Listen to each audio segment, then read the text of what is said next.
inson o'g'illari hech bir zamon anglab yetmadi. Dunyo birovga qoladigan bo'lsa Sulaymonga qolardi. O'lim sotib olinganida Namrud sotib olgan bo'lardi. Chiqmagan jonlarga darmon topgan Luqmoni Hakim o'lmadimi?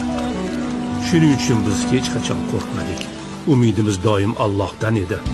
Raqiblarga yuksal dedik, istagancha yuqoriga chiq dedik. Bir kun dunyodan o'tmaysizmi? Zolimlarga kuchlan, istagancha kuchayinglar dedik. Baribir yiqilmaysizlarmi? Shunday bo'lib kelgan bo'ladi. Dunyo yaxshi va yomon o'rtasidagi jang maydoni. Ammo kun kelganida yaxshilar g'olib bo'ladi.